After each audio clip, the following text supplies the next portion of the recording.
Sudah hampir 1 tahun pandemi virus COVID-19 melanda dunia. Di Indonesia sendiri, kasusnya sudah mencapai lebih dari 1 juta dan 28.000 orang dinyatakan meninggal. Pemerintah tidak tinggal diam menghadapi permasalahan ini. Berbagai strategi pengendalian ditempuh, dimulai dari himbauan penerapan protokol 3M, pembatasan aktivitas di lingkungan masyarakat, hingga yang terbaru pengadaan program vaksinasi untuk seluruh rakyat Indonesia. Program vaksinasi menumbuhkan secercah harapan bagi seluruh rakyat untuk keluar dari pandemi. Namun pemerintah memperkirakan butuh waktu 15 bulan untuk menuntaskan program vaksinasi COVID-19 di 34 provinsi di Indonesia. Oleh karena itu, penting bagi kita untuk senantiasa waspada dan tetap menjalankan protokol kesehatan sembari menunggu mendapatkan vaksin dari pemerintah. Perusahaan juga telah melakukan serangkaian tindakan demi melindungi seluruh karyawannya. Namun kita tidak bisa menutup mata bahwa lokasi perusahaan kita termasuk dalam zona merah penyebaran COVID-19. Konfirmasi kasus positif terus meningkat sejak Desember 2020. Satu persatu perumahan tempat tinggal kita di Karawang dan Purwakarta dikabarkan menjadi area yang terkonfirmasi memiliki penderita COVID-19. Walau protokol kesehatan sudah sedemikian rupa diterapkan, namun upaya tersebut masih belum 100% mampu melindungi kesehatan karyawan. Jika dahulu penderita COVID-19 adalah orang yang tidak kita kenal dan jauh dari lingkungan kita, saat ini mereka adalah orang-orang di sekitar kita, rekan kerja kita, bahkan keluarga kita sendiri. Mereka, rekan-rekan kita yang berhasil sembuh, adalah saksi bagaimana COVID-19 mempengaruhi kehidupan mereka.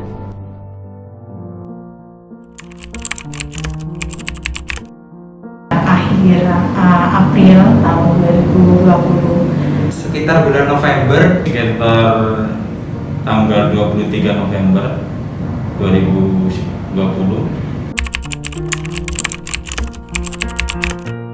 Kemungkinan terjadi sih saya karena menggunakan fasilitas umum. saya udah menjaga dengan baik dan ternyata walaupun saya nggak kumpul-kumpul sama temen, saya nggak pergi kemana-mana, ternyata saya masih bisa terjangkit gitu. Beli makan di warteg, makannya bareng sama semua orang dengan kondisi maskernya terbuka. Saya biasanya kalau pulang shift 2 beli makan dulu di luar, beli nasi goreng. Saya makan di situ ya buka masker, yang lain juga buka masker kayak gitu. Badan saya lemas, kemudian saya demam tinggi sampai halusinasi, sedikit sesak, dan saya mengalami mual yang sangat parah banget. Pusing, sakit tenggorokan, demam. Saya panas dingin selama 3 hari. Keempat harinya saya merasa lemas, tapi saya masih masuk kerja itu. Hanya pusing, gak hilang-hilang saja. Gimana ya, namanya orang kena COVID, kita mau ngomong ke keluarga kita juga takut, dan kita punya beban sendiri jadinya. Anak masih kecil, butuh biaya, sehingga di situ agak terjadi kepanikan karena tulang punggung keluarga ada di saya semua. Kita langsung lapor ke atasan dan kita langsung cek ke klinik dan ternyata hasilnya positif. Kita harus isolasi mandiri. Saya memang informasi ke atasan saya, kondisi saya yang sebenarnya seperti apa. Kemudian dari mereka, di atasan saya sih support.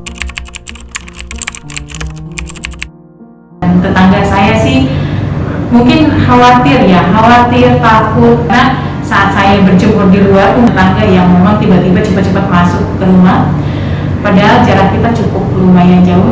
Yang lebih berbahaya tuh bukan cuma virusnya aja, tapi kayak omongan-omongan tetangga yang menjatuhkan mental saya, mental keluarga, anak istri sama keluarga yang lain. Karena tanggapan masyarakat di luar tuh virus corona tuh seakan-akan kayak air gitu. Yang jelas pastinya saya tidak boleh menyepelekan protokol kesehatan. Saya harus menahan ketika saya harus kumpul dengan teman, saya harus menahan hal seperti itu. Pola hidupnya berubah. Yang pertama, kalau pulang kerja biasanya makan dulu, sekarang saya mandi dulu, baru bisa makan. Yang kedua adalah saya coba menghindari kerumunan dan selalu pakai masker. Jadi saya setiap beli makan pasti dibungkus, dimakan di rumah. Nggak pernah makan lagi di tempat-tempat jajanan di luar kayak gitu.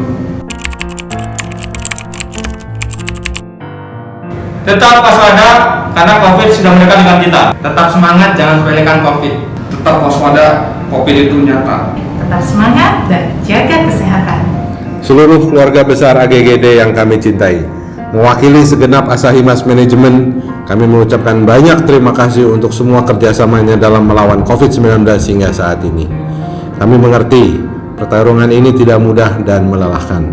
Namun kita juga harus selalu menjaga kesehatan, bukan hanya untuk kelangsungan operasional pabrik yang kita cintai ini, namun juga untuk kesehatan dan keselamatan pribadi dan keluarga yang kita cintai.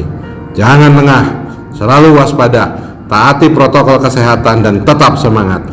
Semoga kita semua selalu diberikan kesehatan oleh Tuhan Yang Maha Esa. Ayo bersatu melawan COVID-19. Indonesia bisa!